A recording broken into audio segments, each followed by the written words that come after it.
días. Buenos días. Ánimo.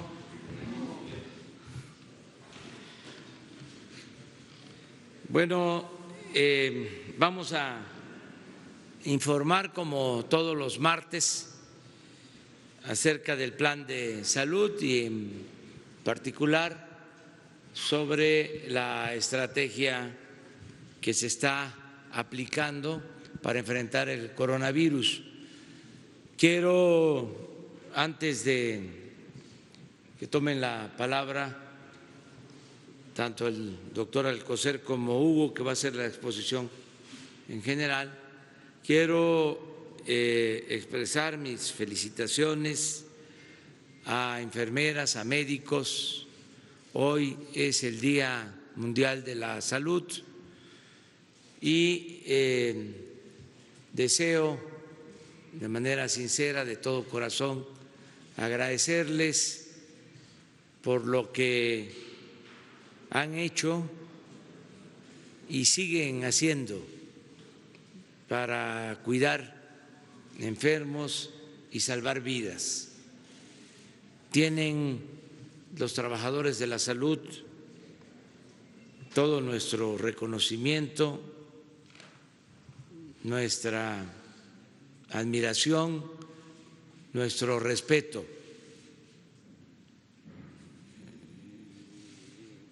Todos les agradecemos mucho y en esta etapa, ante esta crisis por el coronavirus, han estado actuando de manera muy responsable, están apoyando mucho y se están inscribiendo mujeres, hombres, enfermeras, médicos, para reforzar todo el sistema de salud pública. Baste decir que el sábado, como a ustedes les consta, hicimos un llamado para que participaran médicos en la formación, en la capacitación y suplir la falta de especialistas en terapia intensiva. El informe que tenemos es que del sábado a hoy martes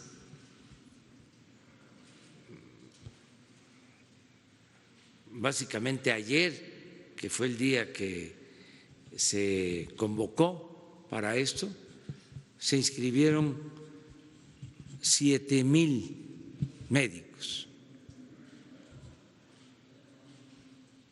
en general para el INSABI y para el Seguro Social.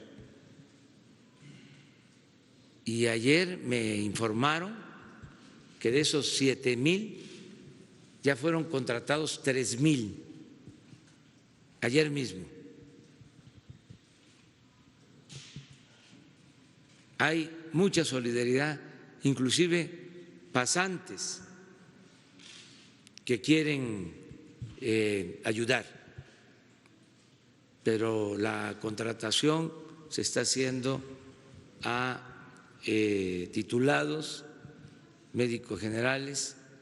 De esto les va a hablar el doctor Alcocer, porque es algo muy importante, el cómo nos están ayudando los trabajadores del sector salud. También, desde luego, seguir agradeciendo a la gente porque está haciendo caso a las recomendaciones y debemos de continuar así, no relajar la disciplina. hay que seguirnos quedando en casa de manera voluntaria. Es por el bien de nosotros mismos. Hay que cuidarnos en familia. Esto nos está ayudando a que no haya un desbordamiento en la epidemia. Si continuamos así, vamos a salir pronto de la crisis. Todos estamos conscientes de que es un sacrificio, pero es por nuestro bien.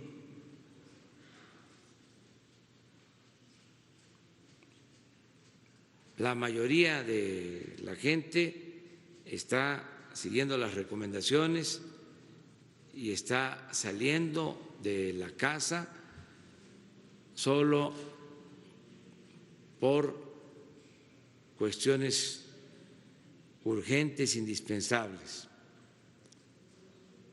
También los empresarios, comerciantes están ayudando porque se están cerrando establecimientos empresariales, comerciales y se le sigue pagando a trabajadores. Desde luego, los que viven al día tienen problemas, hay falta de recursos, pero por eso nos importa mucho el que podamos salir pronto para reactivar la economía.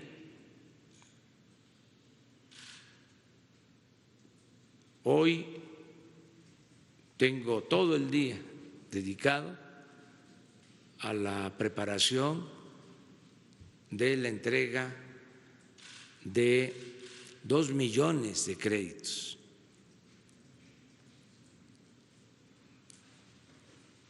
De la forma más rápida que podamos dispersar estos recursos para la población que necesita el apoyo, tanto de la economía formal como de la economía informal.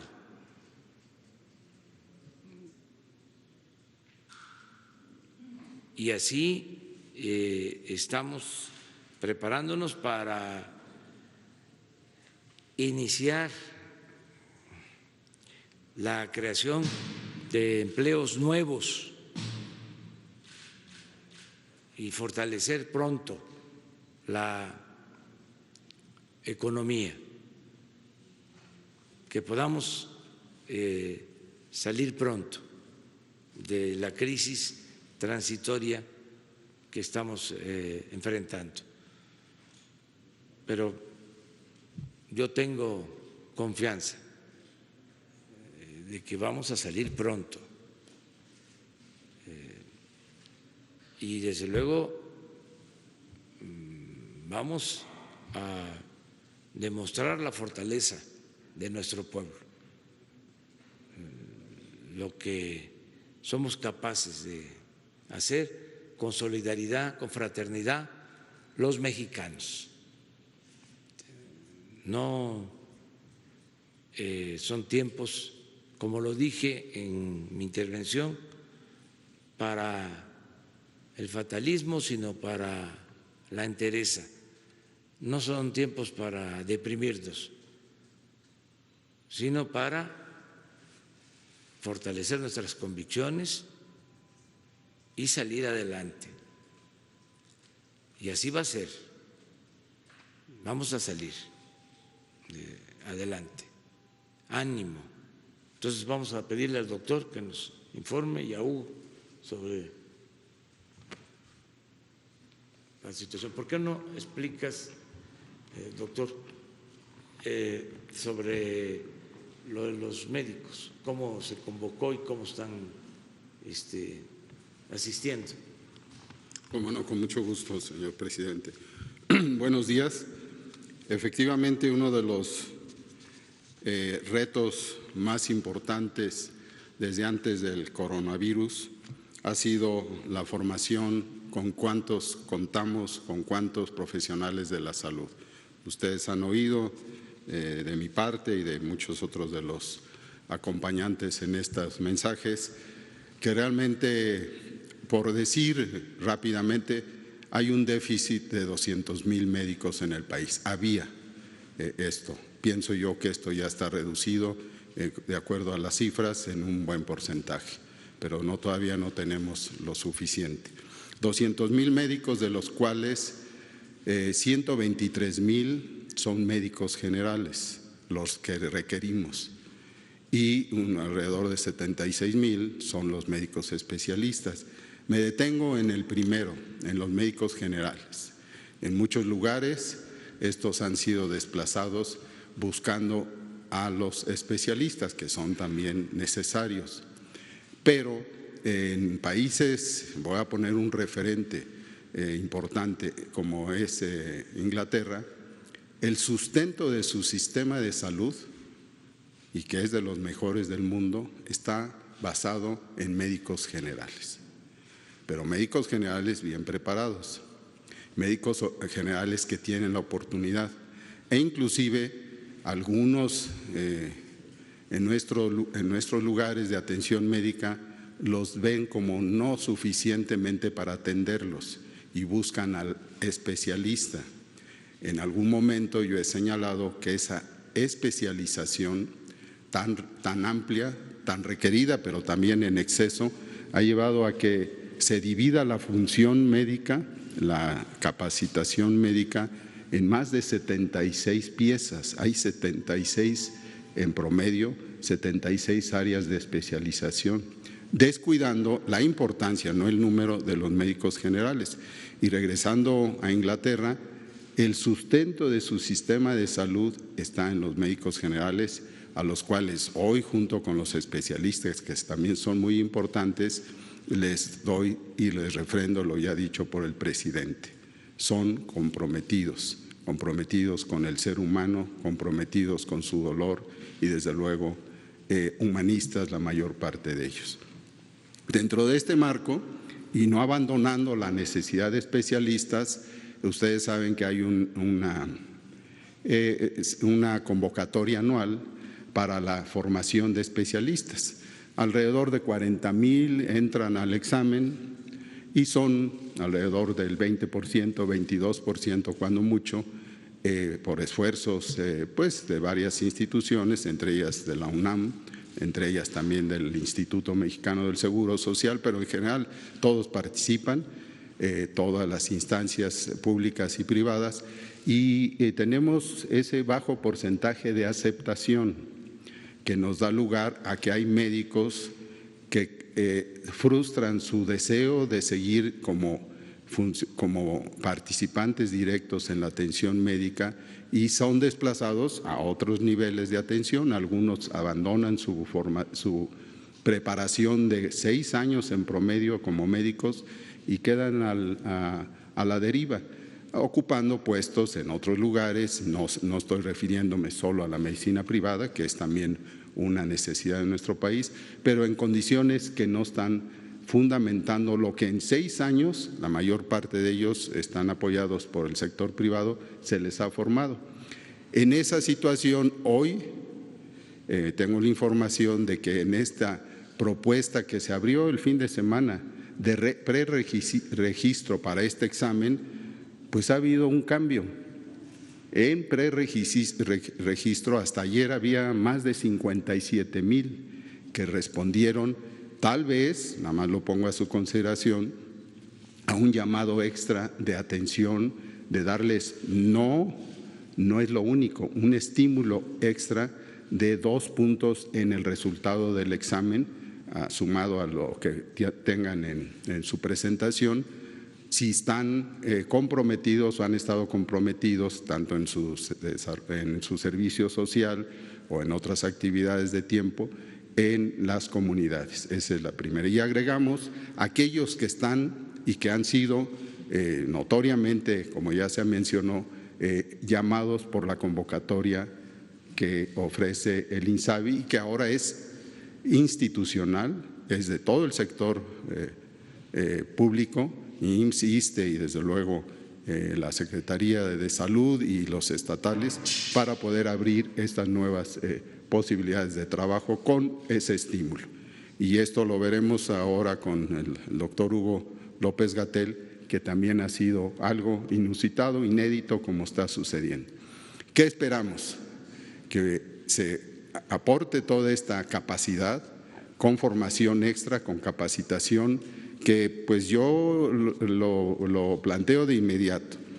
Tenemos en la convocatoria del bienestar, que arrancó apenas el fin de semana, tenemos hasta hoy 6,548 interesados y que ya están aceptados para poder tomar su capacitación, y en lo cual tenemos inclusive 204 especialistas que andaban en otro lugar o trabajando en otras instancias y que ahora son 82 anestesiólogos, 3 infectólogos, 15 que aumentó, por cierto, un poco más, dedicados a la medicina intensivista, medicina interna, que es, no porque yo sea internista de formación, es un centro amplio de conocimiento dentro de las enfermedades de las ciencias médicas. Neumólogos 10 y especialistas en urgencias 48. Los números no nos dicen más que la importancia de este grupo que ha respondido al llamado de la respuesta a la convocatoria. Y en enfermería, 12,544 con 61 enfermeras especialistas que, reitero, hoy su importante trabajo, y además en el Día del Médico, en el día que básicamente es del personal de salud, pues es importante resaltarlo. Esto desde luego se suma a otras áreas, fíjense, inhaloterapistas, suena muy complicado esto, pero son los que se encargan de ventilar. Cuando el pulmón es afectado por el virus, se frena el fuelle de nuestro sistema respiratorio, ya no mete ni saca aire, y entonces lo tenemos que auxiliar con aparatos, que para eso es lo que estamos y ya tenemos comprados bastante de ellos.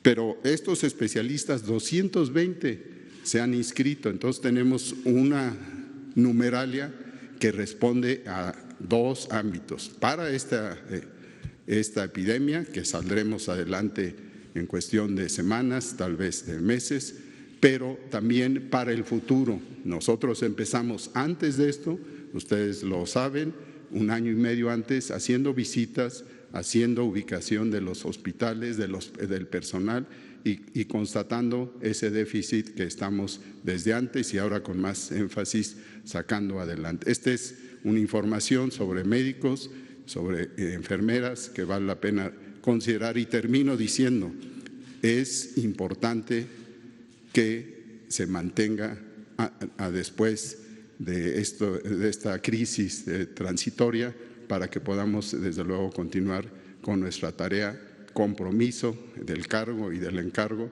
de atender la salud de los mexicanos. Muchas gracias.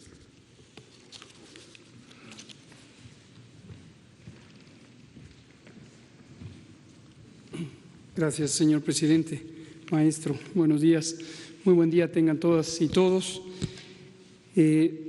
Complementando la información que ya dice el secretario de Salud, vamos a poner el informe técnico, poner una gráfica que ilustra los detalles que comenta el secretario y también sobre el progreso que tenemos en la adquisición de ciertos insumos clave. Vamos a poner a la enfermera primero.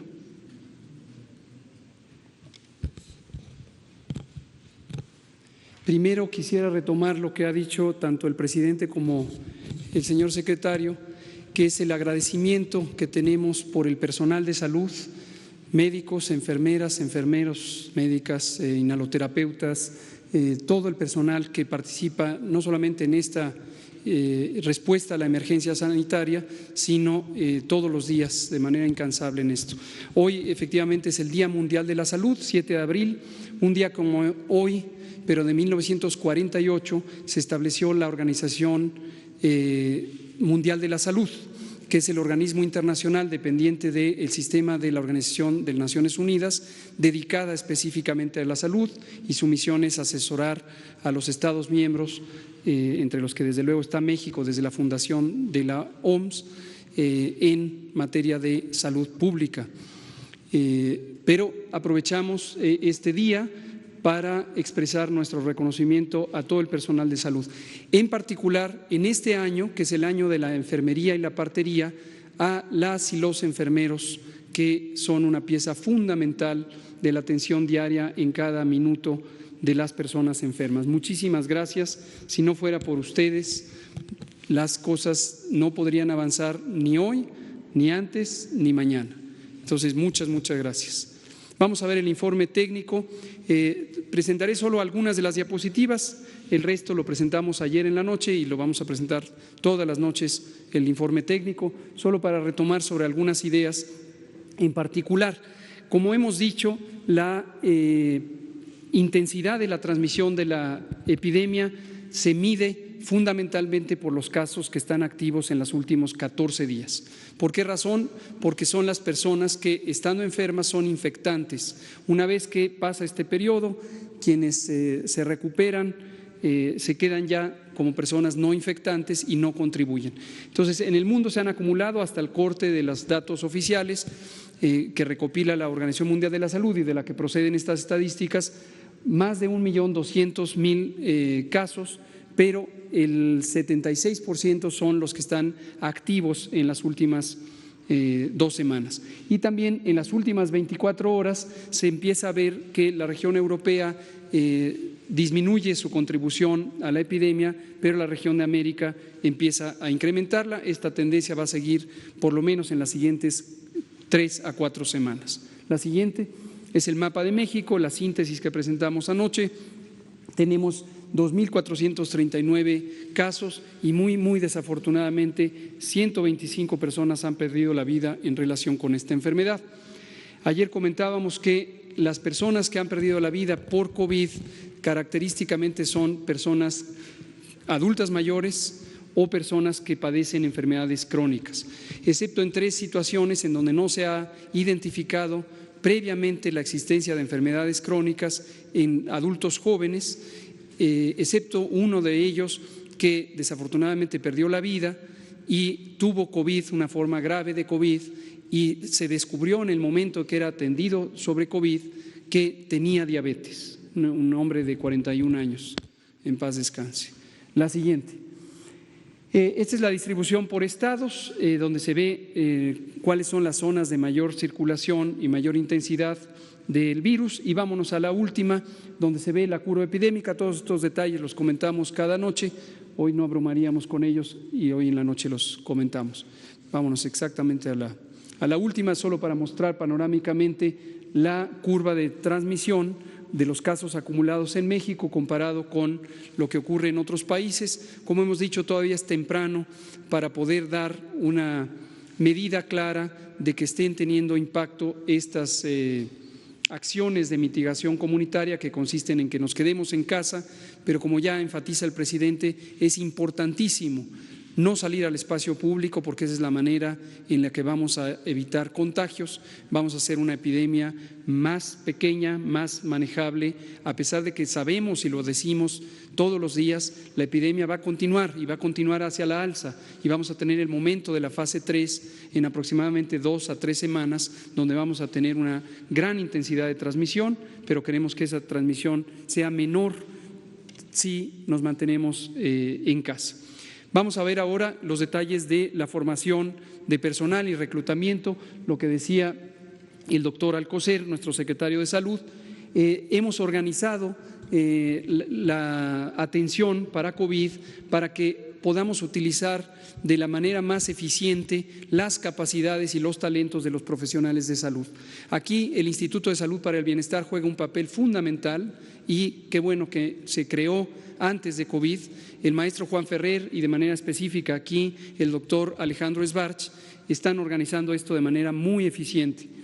El modelo básicamente consiste en que tenemos una tutoría de los pocos, muy pocos médicos especialistas y médicas especialistas en medicina crítica, pero cada uno de ellos y ellas va a lograr coordinar a 5 profesionales de la salud que van a ser capacitados para este propósito. Obviamente no se puede desarrollar especialistas en medicina crítica en un tiempo tan corto. Esto es una subespecialidad que requiere un entrenamiento de al menos 2 años, pero lo que sí se puede es tener un entrenamiento suficientemente estructurado para que las y los especialistas ya existentes puedan coordinar. Nuestro agradecimiento, por cierto, a estos especialistas, en particular los del Instituto Nacional de Ciencias Médicas y Nutrición Salvador Subirán. El doctor Guillermo Domínguez Cherit es uno de los que nos está ayudando de manera más directa en este aspecto. La siguiente, por favor. Aquí tenemos las estadísticas que ya decía el secretario, donde hemos tenido ya el reclutamiento de 548 médicos y 12,000 del personal de enfermería. Están inscritos, todavía no están reclutados, todavía no están contratados, pero se han inscrito a la convocatoria de profesionales de salud para el bienestar. En la siguiente, lo que podemos ver es con esta gráfica el cambio que ha ocurrido en la respuesta a la convocatoria. Esta convocatoria, como ustedes saben, lo dijimos aquí en el Pulso de la Salud, empezó con el propósito de contribuir al desarrollo del Instituto de Salud para el Bienestar y cubrir la enorme brecha de personal de salud que teníamos de varias décadas atrás. Tuvimos una respuesta inicialmente muy buena que se ve en ese cambio de incremento con casi 1,800 personas reclutadas, pero después bajó la respuesta a la convocatoria y ahorita que la relanzamos en el contexto de COVID tuvimos este impresionante incremento de más de casi 6,000 profesionales que se inscribieron a la convocatoria. También el agradecimiento a este compromiso de las personas, tanto en la parte de enfermería como de medicina y de medicina especializada, por la respuesta tan positiva. A pesar de que es un momento de crisis, están con un entusiasmo realmente notorio y un enfoque a la misión. Muchas gracias por ese compromiso. La siguiente. Bueno, aquí son algunas estadísticas adicionales donde ya se divide por el distinto unidades de salud o instituciones en donde se van a alojar, y aquí hago un llamado a los sistemas estatales de salud, a sus líderes, las y los secretarios de salud, para que tengan en cuenta esto. Nosotros sobre demanda, cuando ustedes identifican que tienen carencia del personal, podemos actuar y destinarles el personal de salud conforme se va reclutando y entrenando. Todas estas contrataciones las coordina y las hace el Instituto de Salud para el Bienestar, pero la idea es que trabajen en donde se requiere. Y también, por su parte, las instituciones nacionales de seguridad social tienen su propio mecanismo de reclutamiento y han expandido, como se ve en las primeras columnas con el ISSSTE, la capacidad del personal. La siguiente. Y vamos a terminar ya con esta, son algunos detalles. Esto se hace público, así que cualquier detalle lo podemos presentar. Y ahora vámonos a bueno, esta es la plataforma de capacitación.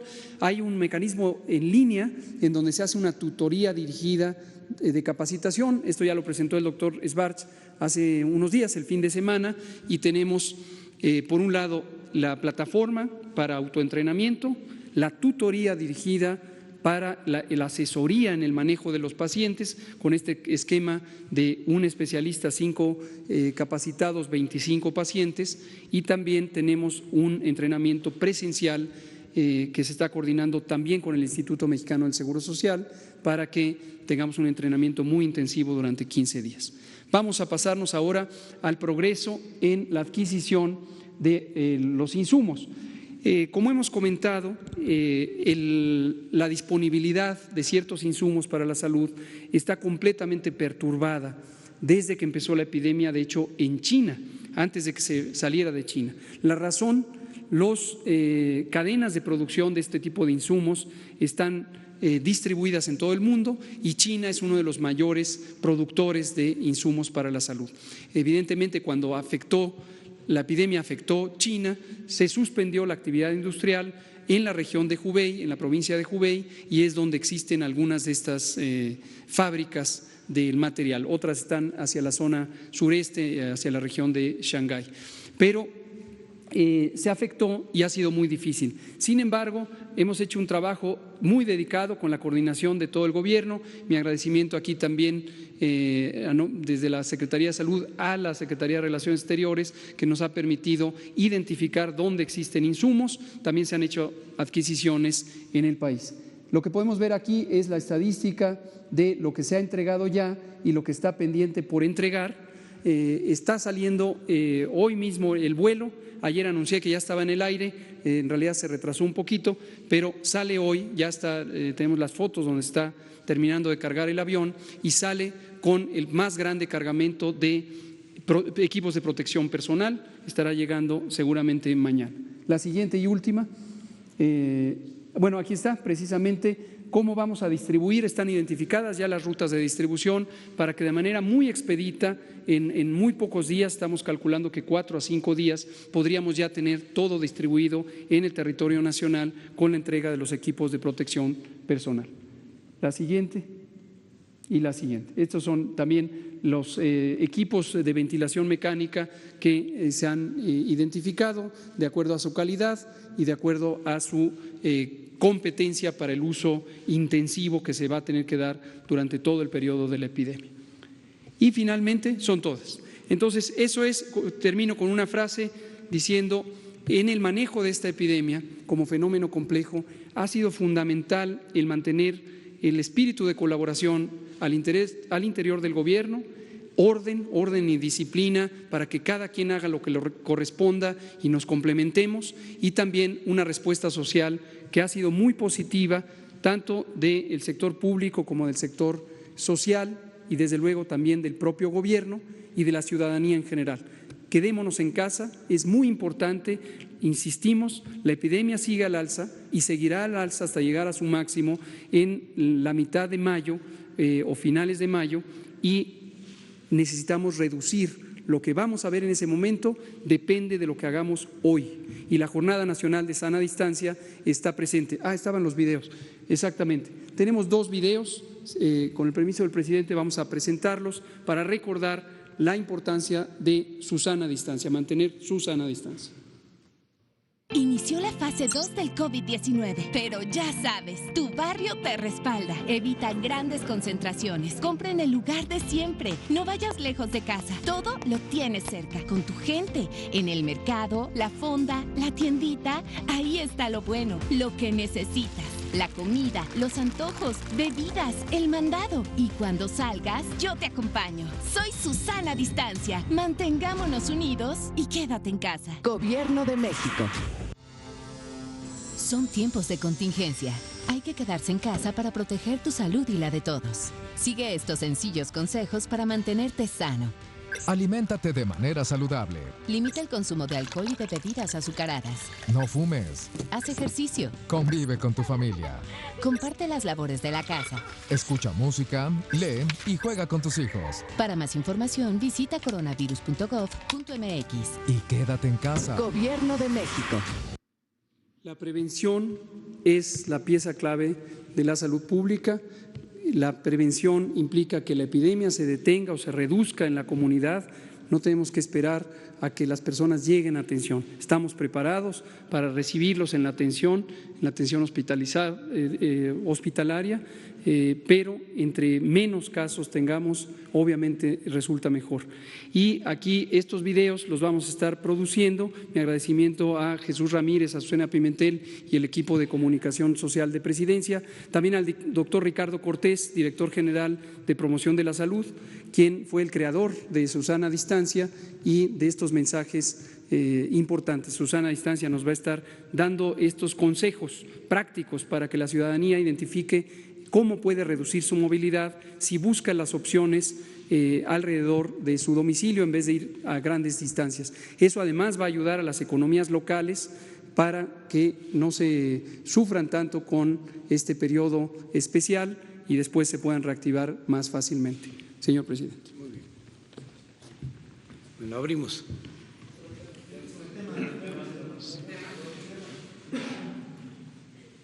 Gracias, presidente. Pese a los llamados que usted ha estado haciendo durante estas conferencias, ha habido alguna irresponsabilidad de algunos mexicanos.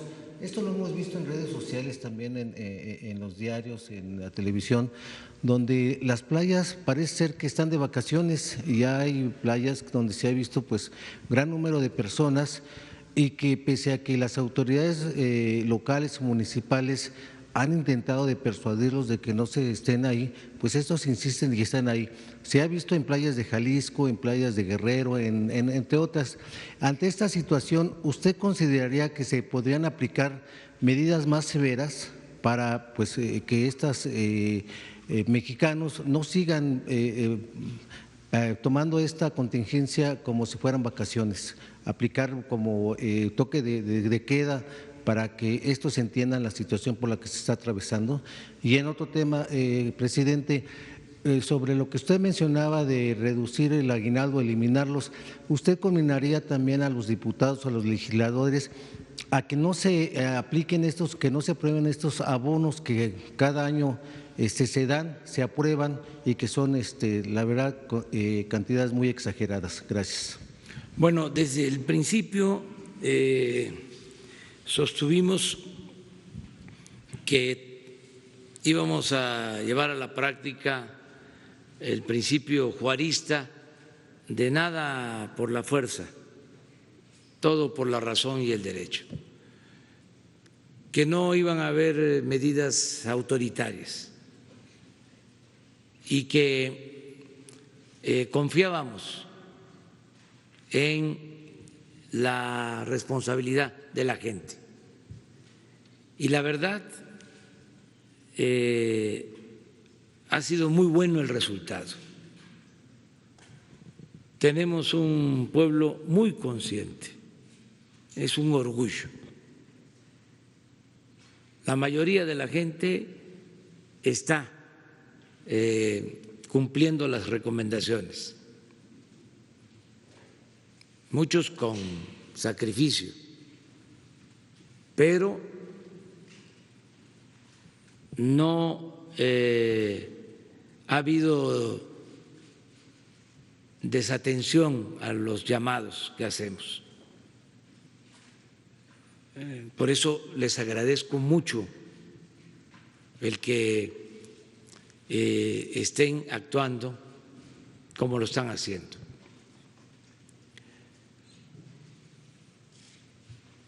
Esta es una de las características de nuestro pueblo, siempre, y más ahora. La gente está más consciente, participa más, ayuda más. El pueblo es el gobierno. Nos hacen caso, no hay divorcio entre pueblo y gobierno como era antes.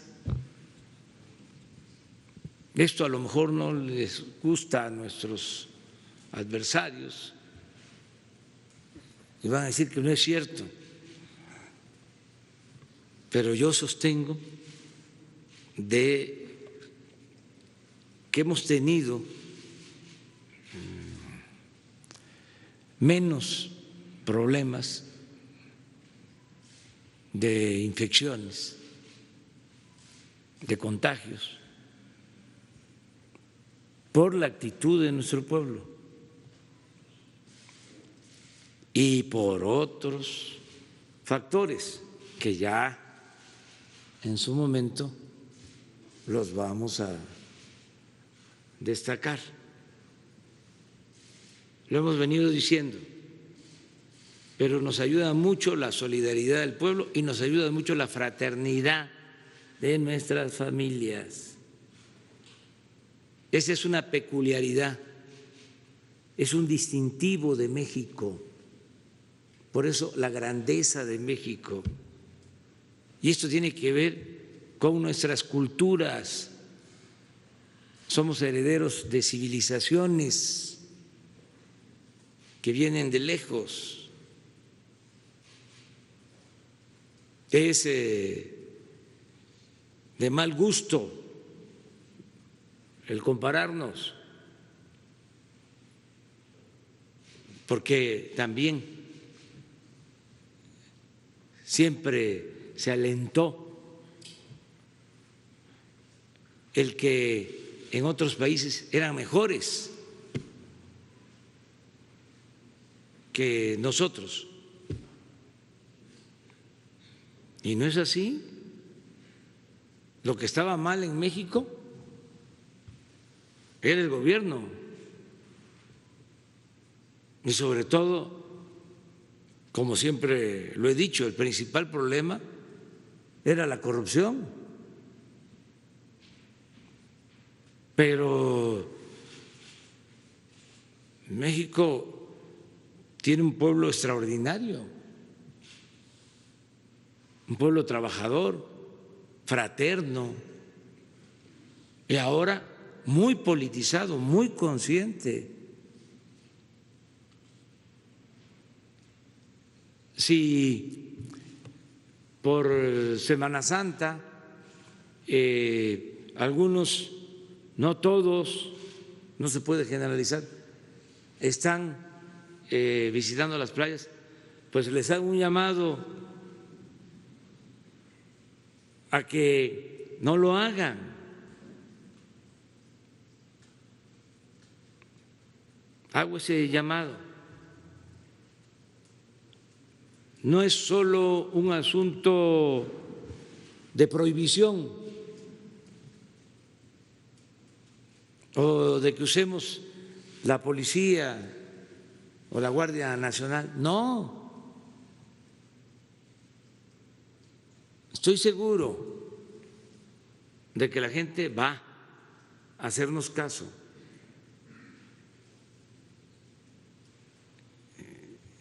Qué bien que sacas este tema, porque de todas formas va a darse a conocer hoy una recomendación de carácter legal, pero no es eso, como se dice coloquialmente, lo mero principal.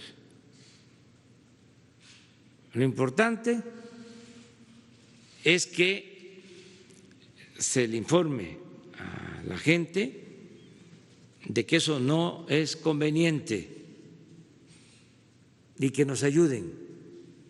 Muchas veces también lo que sucede, lo hemos comentado aquí, es que no llega la información. No es fácil comunicar. Además,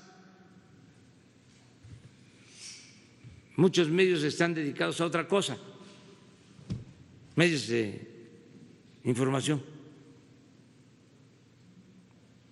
y no ayudan a transmitir las recomendaciones. Aprovecho para decir que nos sigan apoyando, que no vayan a las playas, que nos cuidemos. Ese es el llamado. Pero pueden darse estos casos, son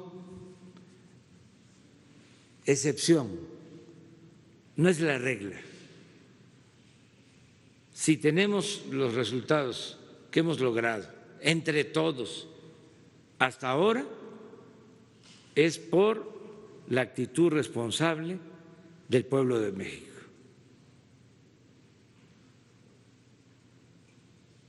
Y desde luego, aquí lo acaba de decir el doctor, viene la etapa más difícil, pero hasta ahora México ocupa el segundo lugar con menos infectados, con menos afectados por el coronavirus en proporción a nuestra población y a la población del mundo, con menos infectados. Pero, desgraciadamente, lo que los especialistas están estimando es que viene la fase más difícil. Entonces, si ya vamos bien, si se va domando la incidencia, el que no haya un desbordamiento en los casos, si ya todo parece indicar de que se va a aplanar la famosa curva, se va a seguir manteniendo horizontal, como ha sido el planteamiento original de los especialistas, de los médicos, de los investigadores, de los científicos, y ya vamos así. Continuemos con la disciplina. Vamos a quedarnos en casa porque esto nos va a ayudar a que salgamos lo más pronto posible. Y lo más importante, que no se pierdan vidas, porque no son números, son seres humanos. Entonces, tenemos que continuar con esta disciplina. Lo otro que comentabas. Sobre los bonos que los legisladores se acostumbran a aprobar cada año. Sí, yo creo que todos van a ponerse al corriente y van a ajustarse a las circunstancias que estamos viviendo. Yo los llamo para que, o vuelvo a hacer el llamado, y estoy seguro también que nos van a hacer caso, y esto también lo hago de manera respetuosa, porque se trata de poderes independientes y de partidos políticos. Creo que sería muy bueno que hoy mismo, mañana, ya los partidos manifestaran su disposición de entregar o de no ejercer la mitad, cuando menos, de sus presupuestos. Vuelvo a hacer el llamado, aquí lo voy a estar haciendo diario y vamos a poner aquí en pantalla quién es quién, ¿sí? Porque luego actúan, ¿no?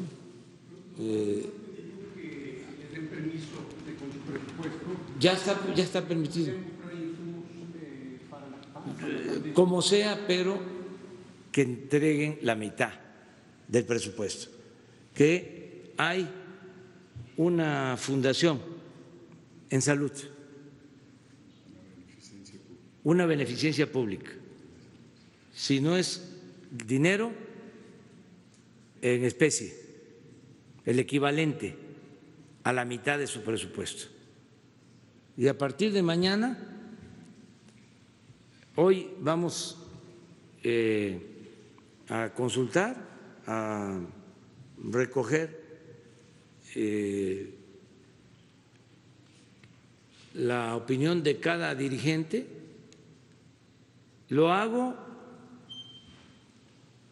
por la situación de emergencia sanitaria, tengo facultad para eso legalmente, y también porque los partidos políticos son entidades de interés público, de acuerdo a la Constitución. Entonces, mañana ya ponemos aquí en la pantalla quién está dispuesto a aportar la mitad de su presupuesto, quién lo va a hacer en efectivo y quién lo va a hacer en especie a la beneficencia de salud. O sea, ¿ya ven cómo tomamos acuerdos aquí entre todos?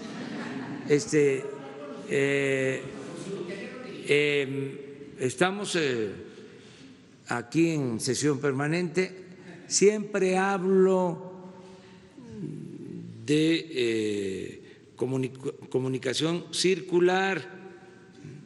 Este es un colectivo y aquí tomamos decisiones. Entonces, a ver. Bueno, hola a todas y a todos. Soy Nuri Fernández de La Caracola y primero que nada quiero hacerles un agradecimiento a ustedes, al gobierno y al sector salud por haber puesto como primera prioridad la necesidad de la gente.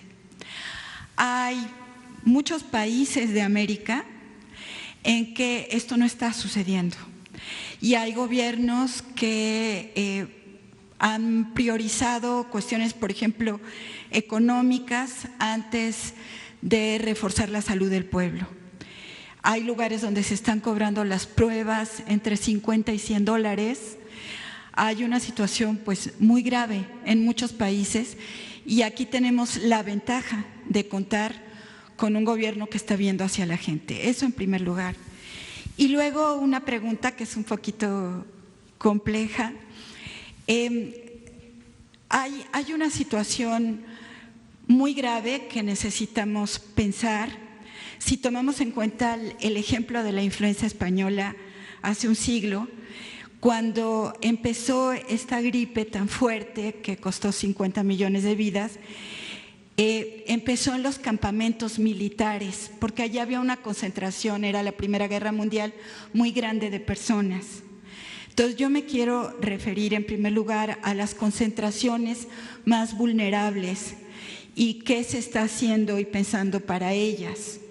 Me refiero en particular a los albergues de personas en situación de calle, a las prisiones, a los albergues de migrantes, donde ya tuvimos una situación en Tenosique, a las casas cuna, a los asilos, a todos los lugares donde la gente está encerrada, no puede salir y puede incluso verse, como pasó en Tenosique, víctima de situaciones de pánico, donde quizás la información y una atención médica adecuada podrían servir muchísimo.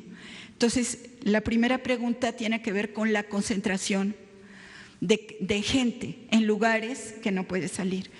Y la segunda parte de esta pregunta tiene que ver también con la experiencia de la influenza española, que después golpeó en los lugares más alejados, como Guatemala, Australia, las reservas indígenas en Estados Unidos, y ahí golpeó de manera muy dura después.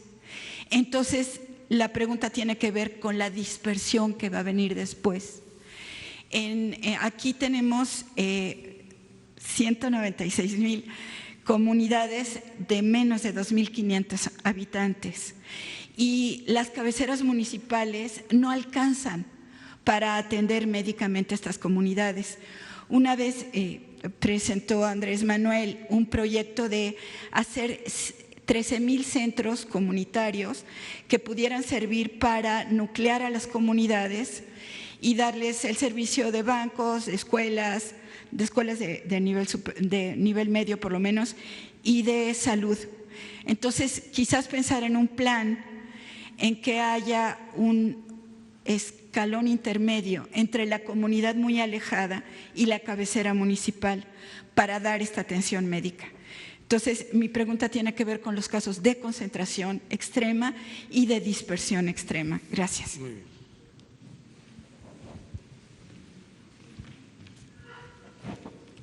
Muchas gracias, Nuria Fernández, por este comentario e interés específico en esto. Efectivamente, lo vemos del mismo modo y lo vimos así desde enero, cuando empezó la preparación. Sobre guarderías, estancias infantiles, etcétera, hemos trabajado desde hace semanas con el DIF, el Sistema Nacional DIF, y el Instituto Mexicano del Seguro Social en la Dirección de Prestaciones Económicas y Sociales, de la que dependen las guarderías. Y tenemos protocolos específicos, están también disponibles en el micrositio. Se ha instruido a las diversas unidades operativas de estancias infantiles o de guarderías para que sigan los lineamientos de control de infecciones.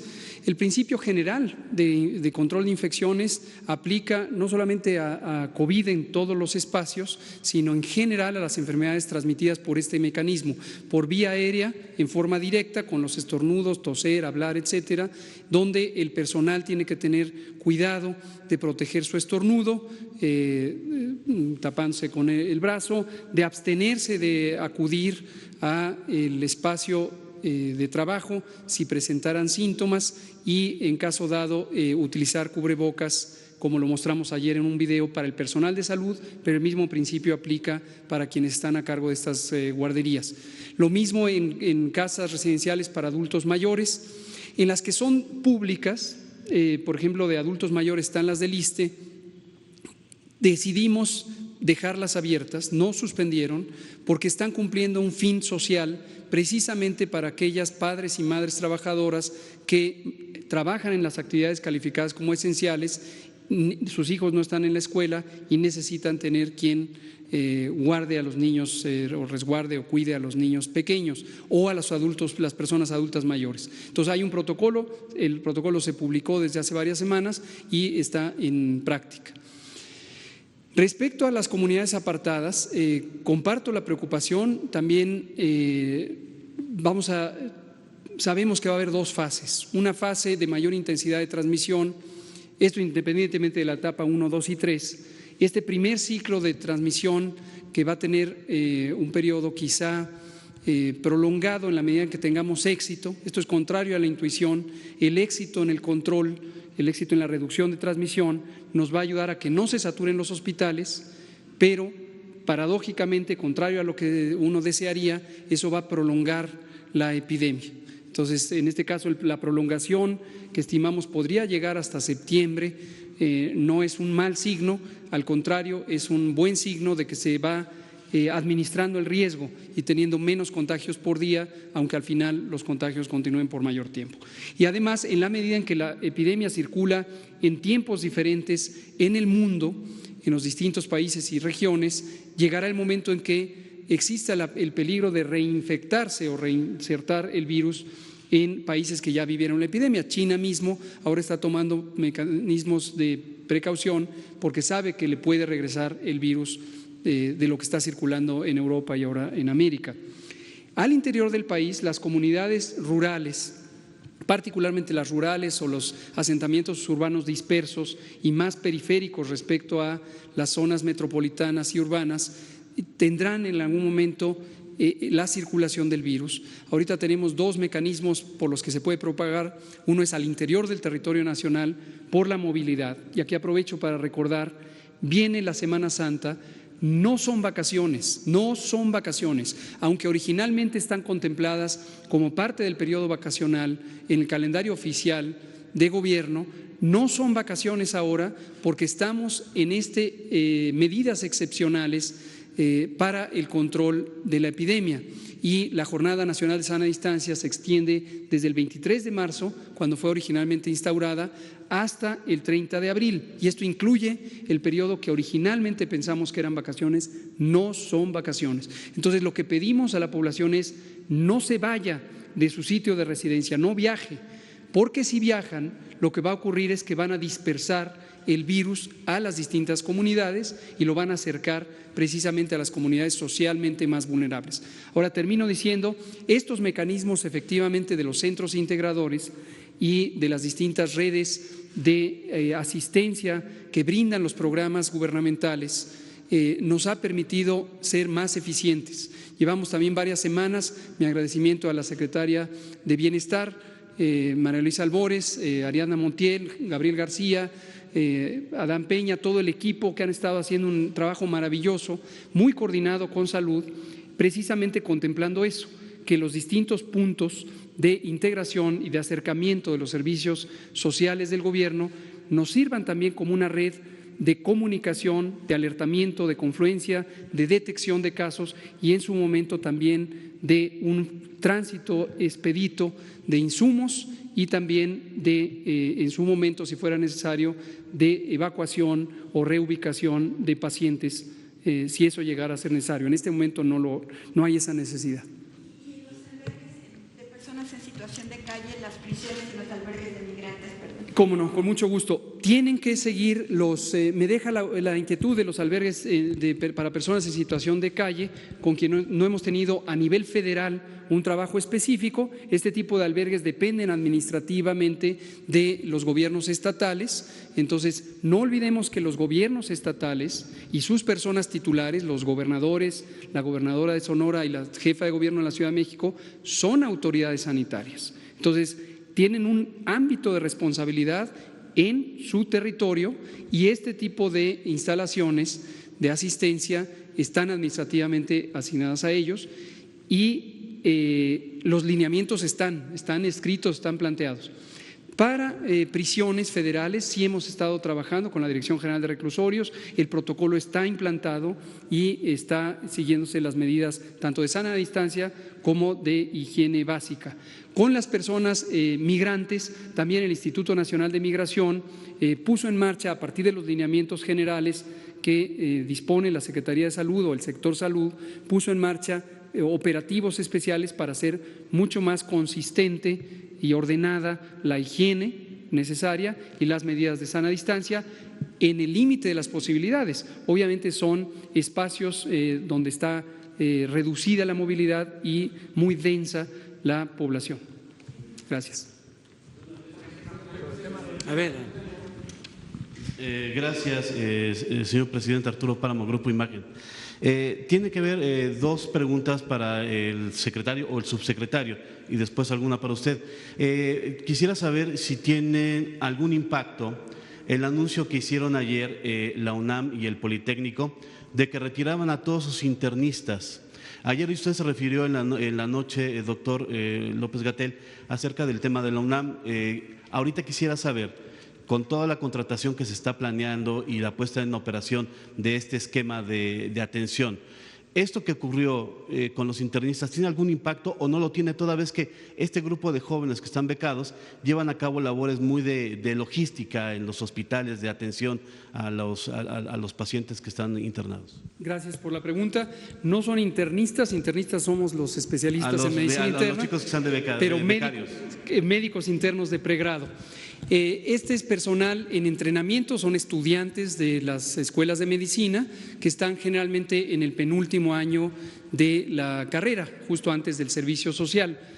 Estos colegas jóvenes están en entrenamiento, no es personal de salud todavía, y la responsabilidad administrativa, pero también legal, de su protección y su resguardo está a cargo de las escuelas, de las universidades.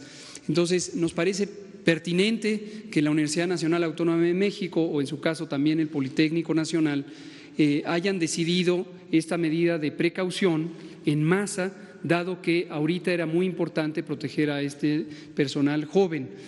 No tanto por la juventud, sino por el hecho de que están en entrenamiento, son más vulnerables porque no han completado su capacitación en una serie de medidas que permitieran hacer mucho más rigurosa las medidas de protección personal. Sin embargo, estamos ya trabajando con las universidades, precisamente el maestro Juan Ferrer tuvo diálogo ya con la UNAM para identificar ¿Qué alternativas podemos tener? Y esto también lo habíamos comentado hace un par de días. Las personas que están en mayor situación de riesgo por su edad, por ser mujeres embarazadas o por tener enfermedad crónica. Pero la misma idea podríamos transportarla a estos jóvenes en entrenamiento, a los médicos internos de pregrado. No queremos que estén en los espacios de atención de COVID, pero lo que sí se puede hacer es buscar un reemplazo, una alternativa para que nos puedan apoyar en otras áreas de mucho menor riesgo y liberen personal que hoy está en esas áreas y que se dedique a COVID. Cuando se publicó en el Diario Oficial las disposiciones de la Secretaría de Salud la semana pasada, tuvimos un retiro de varias personas del personal de salud en proporciones importantes. Esto ocurrió en el Hospital General de México, ocurrió en los servicios de salud de la Ciudad de México, ocurrió en Yucatán, en varios lugares. Se retiraron, motivados desde luego por un temor legítimo sobre su integridad y su seguridad sanitaria, pero también al amparo de esta disposición que la hicimos conscientes de que era muy importante protegerles. En la última frase de esa disposición lo que dice es, recordarán ustedes, que el personal de interés público puede voluntariamente presentarse a trabajar. Es decir, no es que esté prohibido que trabajen. Necesitamos una medida que les proteja, pero voluntariamente se pueden presentar a trabajar. Estoy hablando del personal contratado, no de los médicos de pregrado, pero puede funcionar de manera análoga. Lo que sí se puede lograr es que estén en zonas de menor riesgo y que liberen personal que temporalmente les reemplace en las actividades de COVID. Esto lo que requiere es voluntad, creatividad también de las áreas administrativas correspondientes para no dejarse llevar solamente por usos y costumbres o por la rutina administrativa de que cada quien está contratado en un espacio específico y de ahí no se puede mover. Entonces, lo ilustro de manera muy gráfica. Vamos a suponer que tenemos la terapia intensiva quirúrgica en un hospital que ha sido designado como no COVID. Y tenemos un hospital COVID donde vamos a tener la terapia intensiva para los casos de enfermedad respiratoria grave. Y aquí hay un adulto mayor y aquí hay un adulto joven, un médico. Entonces, se puede hacer esta enroque, esta sustitución, y entonces el médico joven de menor riesgo puede trabajar en la área COVID y el médico mayor de más riesgo puede trabajar en el área no COVID. Temporalmente estamos en una situación extraordinaria, entonces se requiere flexibilizar la visión para aprovechar óptimamente el talento y el compromiso de los profesionales. La segunda pregunta, subsecretario. Usted nos comentaba ahorita, desde anoche también lo comentó, que me interesa preguntárselo ahora. La fase más importante de la epidemia nos comentaba que va a ser finales de este mes y mayo. Sí, es correcto. El ascenso hacia la fase más. El ascenso a la fase más y podremos tener un descenso tal vez hacia junio. Es correcto. En abril ya se perdieron dos semanas, perdón, marzo-abril, se perdieron 2 semanas de clases. Estamos perdiendo prácticamente lo que resta de abril, de la última semana de abril. Viene mayo y vamos a perder ese mes también de clases. Entiendo que están en coordinación con la SEP. ¿Cuál será la recomendación de parte de ustedes, toda vez que el presidente ha afirmado que ustedes son los que determinan, en este caso, las políticas a seguir? ¿Hay que retrasar el ciclo escolar? ¿Hay que alargarlo? ¿Hay que tomar más días de julio? No adelantemos vísperas. Es algo que, esto es muy dinámico. Esto todos los días, varias veces al día, vamos analizando la situación no solamente epidémica, la curva epidémica, sino los distintos factores que hay que considerar en la parte administrativa, en la parte, en este caso, escolar. Entonces, no adelantemos vísperas, dependiendo del comportamiento de la curva epidémica, iremos tomando disposiciones. Lo decíamos anoche y lo hemos dicho en otras ocasiones. En general, existe un límite a la capacidad de cualquier sociedad de mantenerse en una situación extraordinaria como esta. Precisamente por eso, espero que todos lo recuerden, nos resistíamos a esta presión, este embate que había tempranamente en febrero, que en varias algunos grupos de opinión nos exigían que cerráramos y que declaráramos un estado de emergencia. Y dijimos, no, en términos técnicos, al amparo de la evidencia científica, esto es una medida que cuidadosamente tenemos que utilizar en el momento de su máxima beneficio, que es justamente el punto de inflexión de la curva, ¿se acuerdan de esto?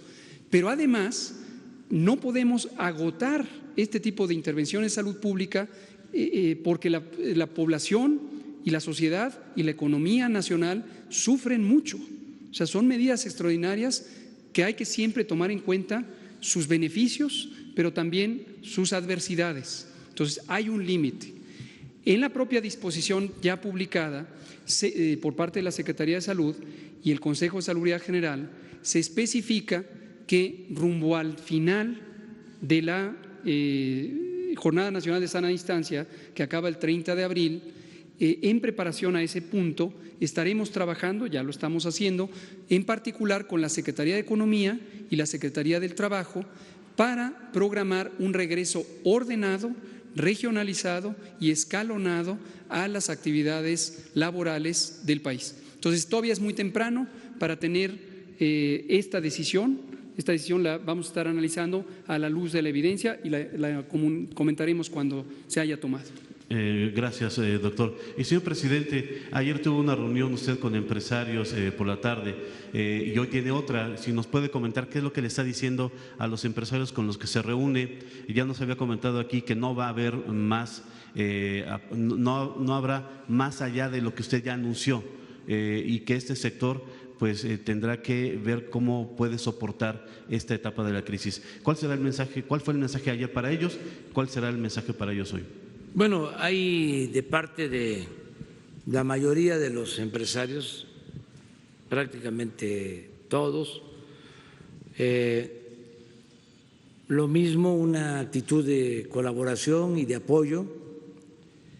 Ayer, en efecto, me reuní con algunos empresarios y sostuvimos un diálogo, una teleconferencia, porque algunos están cumpliendo con las recomendaciones de cuidarse, ya son también en algunos casos personas mayores, pero están pendientes y están expresando su apoyo al gobierno. Eso lo dejaron de manifiesto ayer en la conversación que sostuvimos. Les hablo de 3 que participaron: Carlos Slim, Alberto Valleres y Germán Larrea, entre otros. Es un grupo que se denomina Grupo México o Ciudad de México. Y les expuse cuál es el plan que estamos llevando a cabo. Estuvieron de acuerdo. Esto lo digo para que no haya noticias falsas, no se distorsionen las cosas. Y la conversación pues fue para agradecerles, porque esos 3 empresarios manifestaron mantener a sus trabajadores, no despedir a ningún trabajador, aun cuando están sus trabajadores en casa.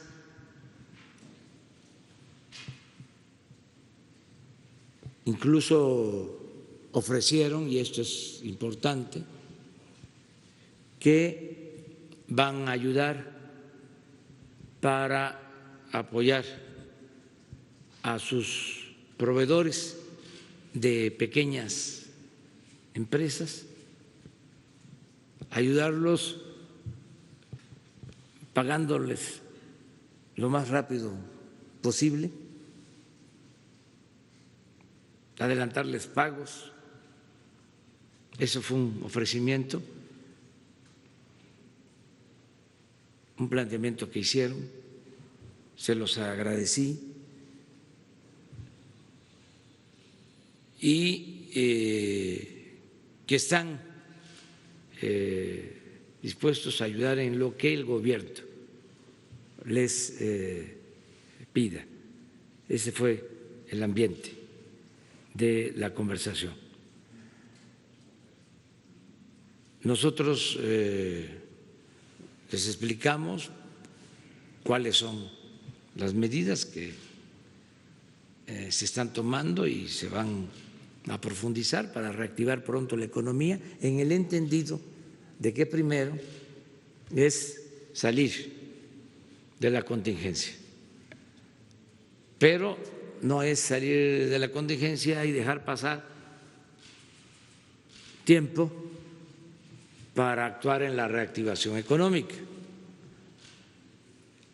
Estamos preparándonos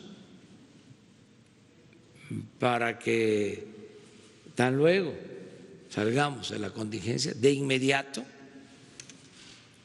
se produzca una derrama económica en el país para dar empleos y fortalecer el consumo.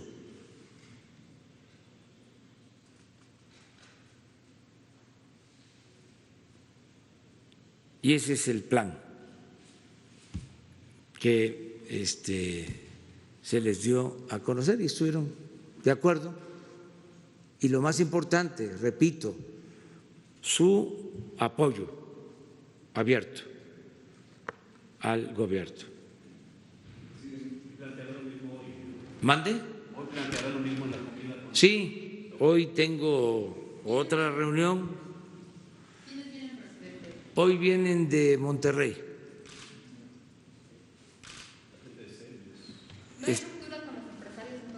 No, al contrario, están actuando de manera muy responsable. Hay quienes pues quisieran, pero ahí los vamos a ir convenciendo poco a poco, de que se aplicaran las medidas de antes, de rescate, de privilegios fiscales, de aumento de precios, de congelamiento de salarios, de despido de trabajadores. No, ya, eso quedó atrás, eso se fue a la historia, en el caso de México, al basurero de la historia. Eso no sirvió.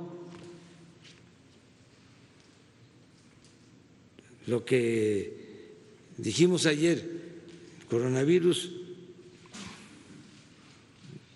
terminó de precipitar o vino a precipitar el gran fracaso de la política neoliberal en el mundo. Entonces, sería un error. Yo respeto mucho a los gobiernos que en esta circunstancia están haciendo lo mismo. Hoy viene una nota de una calificadora o de una correduría financiera diciendo que hay países en donde están aplicando medidas, ¿no?, como antes, y que solo México no está haciendo lo que están haciendo otros. Pues es distinto. Aquí hubo una transformación, aquí se inició ya una transformación. Entonces, aquí primero el bienestar del pueblo. y después el bienestar del pueblo. Y al final el bienestar del pueblo. Ayer decía alguien, un dirigente o representante empresarial, no sé si lo malinterpretaron, ¿no? Pero algo así como que nosotros solo nos ocupábamos de los pobres. No sé si supieron de una declaración así, que nada más el plan nuestro era de atención a los pobres. Miren, a lo mejor voy a polemizar, pero no está mal, todos somos ya mayores de edad y tenemos criterio. Y este es un gobierno que respeta todas las religiones, ¿no? Y desde luego respeto a los no creyentes. Ese es el laicismo, respeto a la religión católica, a las religiones evangélicas, a todas sus denominaciones, a todas las religiones que existen y se practican en México. A la comunidad judía, todos los respetamos, y agnósticos y ateos y a todos. Por eso quiero que no se vaya a malinterpretar. Pero muchos son católicos. No sé en qué proporción, no voy a hablar de eso. No puedo hablar de eso. Nada más que sí hay católicos. Bueno, quiero pedirle a Jesús a ver si podemos conseguir el mensaje, o ayúdenme ustedes, del Papa Francisco de ayer. Lo que puso, sí, lo tienen en Twitter. A ver si está.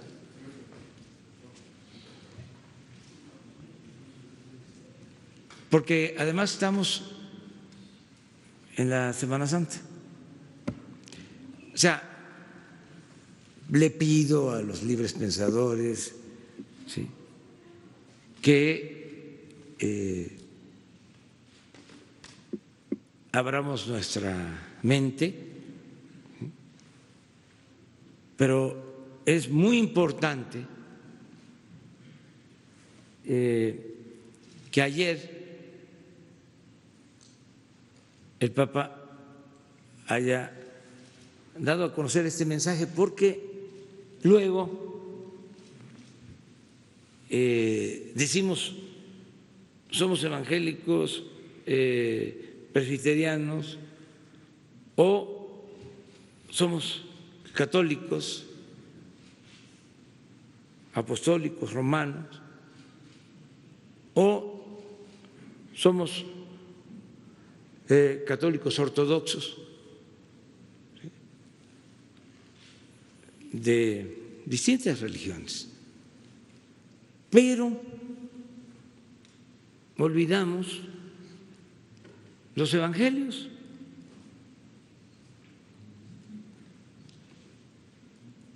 O no somos consecuentes.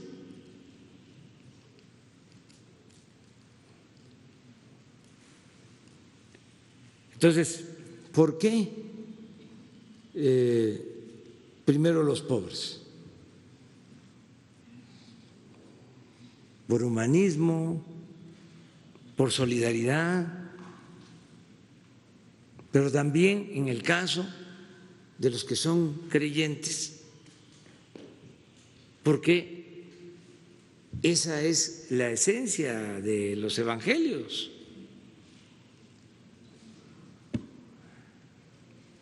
Creo que en el de Beatriz lo podemos encontrar. Ahí está.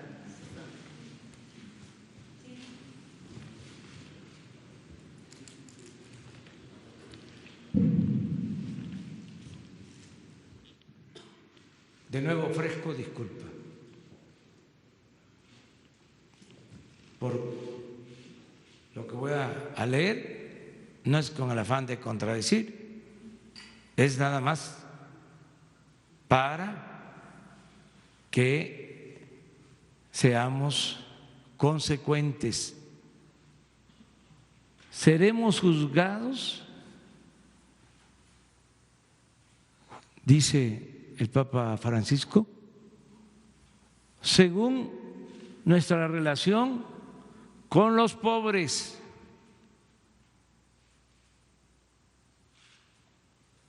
Cuando Jesús dice, se abren comillas, a los pobres siempre los tendréis con vosotros.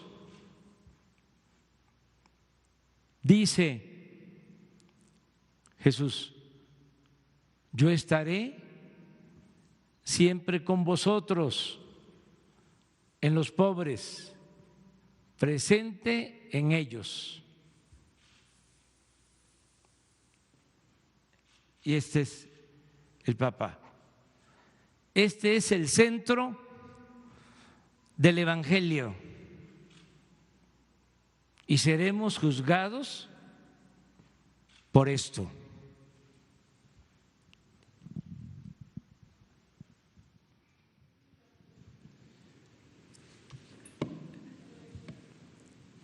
Entonces,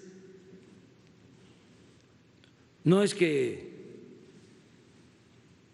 se abandone a los que tienen más posibilidades económicas, es que tenemos que darle la preferencia a los más necesitados.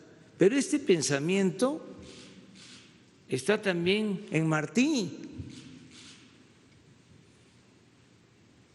Mañana voy a traer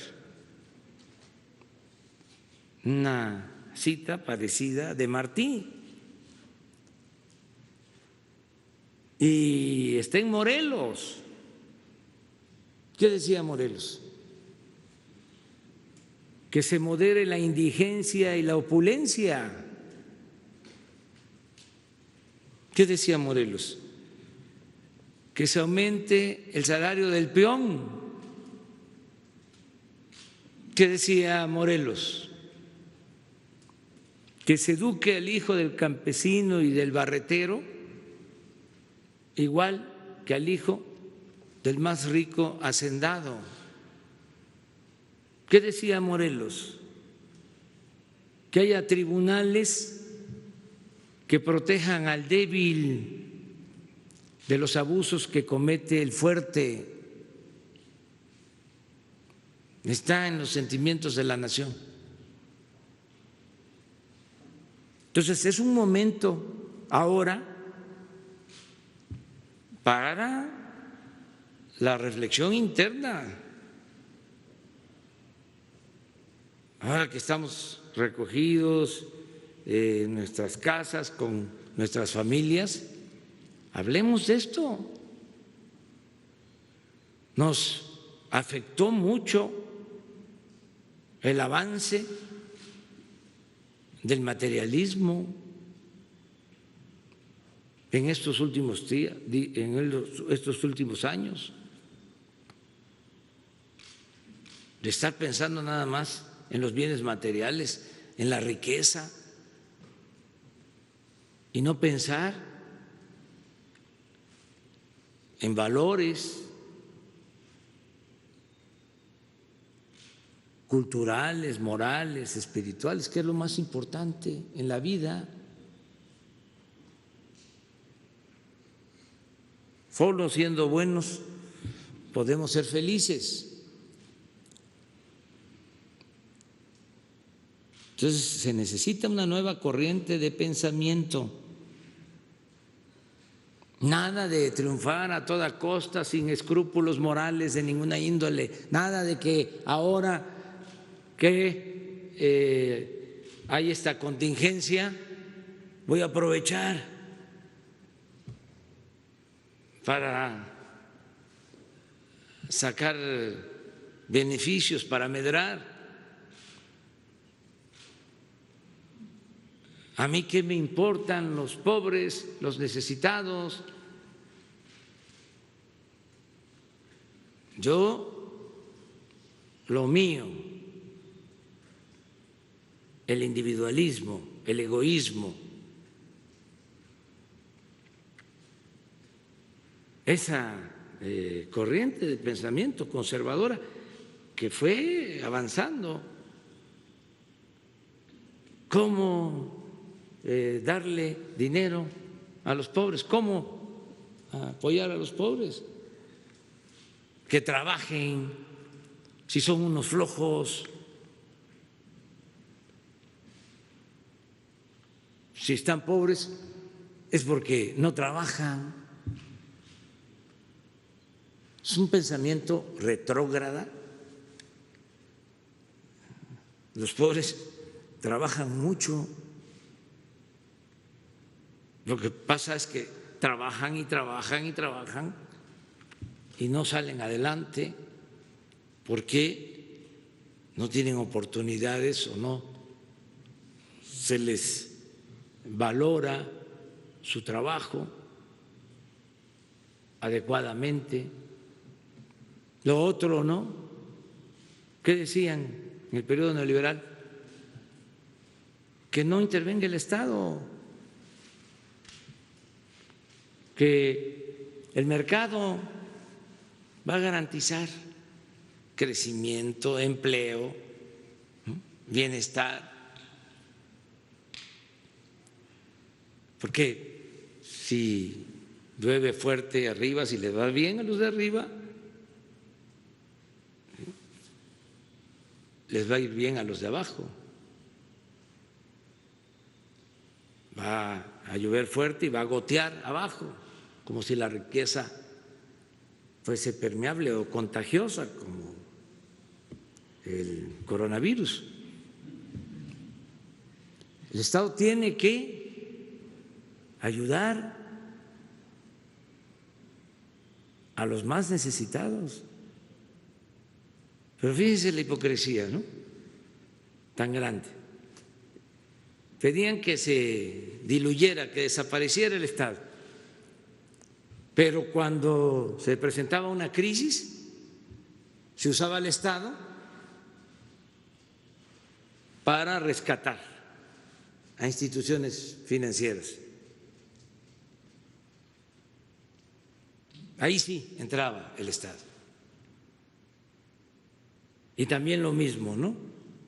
Si el Estado ayudaba a los pobres, populismo,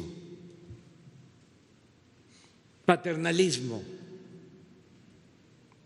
Cuando el Estado estaba al servicio o se dedicaban recursos públicos para rescate de empresas o de bancos, eso era fomento. Toda esta forma de engañar. Entonces, ya, y me da mucho gusto el que se está entendiendo, no saben cómo han habido actitudes muy solidarias, y no solo del pueblo, de la gente humilde, que esa es una de las características también de los pobres, su bondad. A mí me tocó ver muchas veces la fraternidad de los pobres, como alguien se enferma en una comunidad, no hay médico, los llevan ahí antes, allá en Tabasco, en Chiapas, Veracruz, en hamaca, con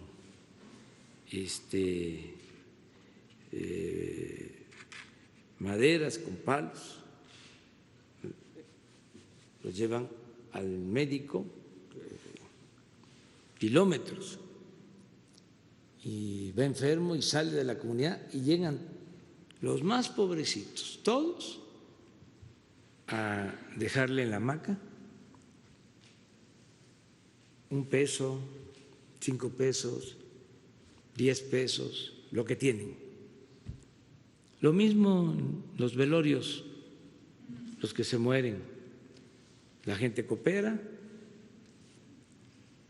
y hay café y hay lo que se le entrega a los que llegan al duelo. Entonces, mucha solidaridad en nuestro pueblo. Bueno, aquí, esta es una de las ciudades más solidarias del mundo, la Ciudad de México. Lo he dicho varias veces, la solidaridad que se ha expresado en momentos difíciles en la Ciudad de México, solo la he visto en las comunidades indígenas.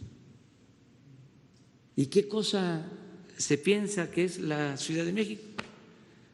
Una ciudad individualista en donde cada quien está haciendo sus cosas, que todo el mundo anda deprisa, que no se habla un vecino con el otro. No, cada quien anda en lo suyo, pero cuando se necesita, todo mundo se da la mano.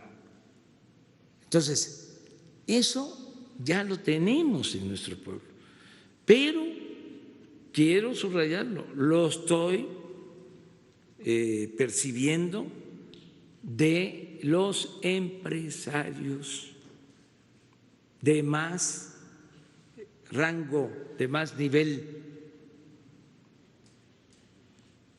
Ayer la conversación fue muy buena en ese sentido. No me pidieron, me ofrecieron ayuda. Entonces, sí, vamos a salir adelante, estoy seguro de eso, vamos a seguir estando de pie con la dignidad y con la grandeza del pueblo de México. Entonces, adelante. A ver. Presidente, buenos días. Preguntarle, ¿cómo va a trabajar estos siguientes días? Si tendrá, por ejemplo, gira el fin de semana, si tomará algunos días de descanso. Se lo pregunto porque vienen, independientemente de que estamos en la sana distancia de guardarse en casa, bueno, vienen días muy importantes, sobre todo para la Iglesia Católica, y en este caso, si usted, por ejemplo, tomará algunos días de descanso, ¿cómo estarán sus próximos días? Gracias. No voy a salir, ya lo decidimos en la familia. Me voy a quedar aquí en la Ciudad de México. También les comento de que va a haber comunicación con la gente hasta el viernes, que es Viernes Santo, pero con todo respeto. Vamos a estar informando en la mañana.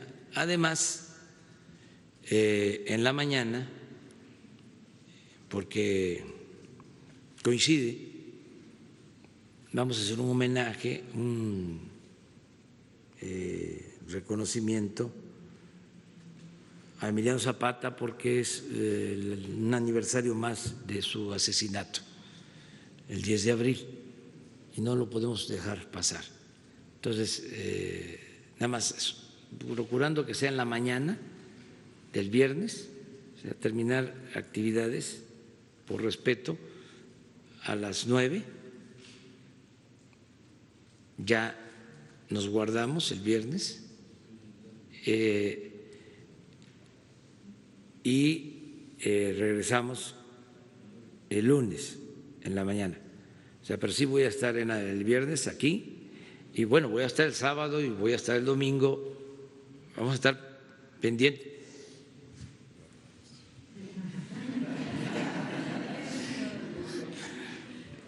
Hugo va a estar. Todo el sector salud está. No son vacaciones. Sí. Entonces, Hugo sí va a estar, porque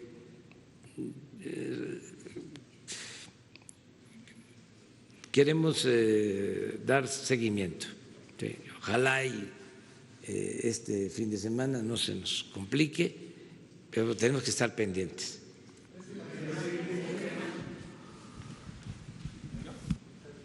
Los dos. Gracias, señor presidente. Sandra Aguilera, de Grupo de Comunicaciones. Quisiera preguntarle al doctor López-Gatell acerca de, tengo una duda. Cuando una persona no presenta síntomas, no puede contagiar hasta que empieza a presentar los síntomas, tengo entendido.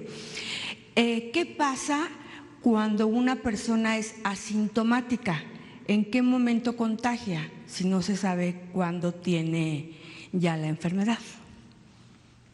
Gracias. Gracias. La pregunta es muy útil y va cambiando día con día el conocimiento científico que se tiene sobre esto.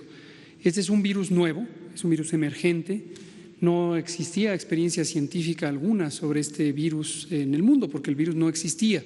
Existían varios otros coronavirus que desde hace más de 30 o 40 años han sido descritos. Pero este en concreto, el nuevo coronavirus 2019, SARS-CoV-2, no se conocía. Entonces, todavía se están estudiando algunas evidencias científicas más de tipo descriptivo, lo que en términos académicos le llamamos estudios observacionales, que no estudios comparativos, son dos calidades distintas de evidencia, que sugieren que puede haber transmisión tempranamente, es decir, antes de que se manifiesten los síntomas. En algunas observaciones se ha dicho 2 días antes del inicio de los síntomas, y también hay algunas observaciones que sugieren la posibilidad de que personas que nunca desarrollaron síntomas presenten la capacidad de contagiar. Pero la evidencia todavía es muy poco sólida porque es muy difícil documentar esto. Precisamente uno de los estudios que nos interesa hacer en México para contribuir a este conocimiento de utilidad en México y de utilidad al mundo es un estudio sobre las transmisiones asintomáticas. El Instituto Nacional de Ciencias Médicas y Nutrición ha propuesto un protocolo científico sobre esto. La Secretaría de Ciencia e Innovación de la Ciudad de México, Educación e Innovación de la Ciudad de México, también ha estado interesada en tener este apoyo a este tipo de investigaciones. Pero en conclusión, todavía no es convincente la idea de que las personas asintomáticas tienen un gran potencial de transmisión. Hay indicaciones de que podría ser así, pero todavía se tiene que estudiar. Gracias. Señor presidente, también tengo una pregunta para usted acerca del hospital de Pemex. No sé si recuerde que nos iban a venir a dar un informe acerca del medicamento que estaba contaminado. Nada más para recordarle que tenemos eso pendiente, o si tiene usted ya algún informe. Y también, ¿qué va a pasar con este hospital, ya que se encuentra en muy malas condiciones y bueno, puede servir ahora para esta contingencia? Y también se dice que han habido ya personas que han fallecido por COVID. Sin embargo, no hemos podido localizar al director porque, bueno, el director se llama José Luis Oramas, no nos ha dado ninguna entrevista, entonces quisiéramos saber qué información tiene usted. Gracias. Sí tengo información, pero quiero pedirte que pase esta situación. Solo comentarte que he estado pendiente y de la situación de los enfermos, ¿no? También he dado instrucciones de atención a los familiares de los que perdieron la vida y la Fiscalía de la República ha continuado con la investigación y ya se tiene los resultados, ya se sabe las causas y de los posibles responsables y se va a actuar legalmente. Eso es lo que puedo comentarte, pero le he estado dando seguimiento. Acerca de lo otro, pues aquí con el doctor Alcocer para ver qué se va a hacer con ese hospital, aunque pertenece a Pemex, tiene que ver con el sector salud. Yo ya termino, nos vemos mañana, ¿les parece? Mañana,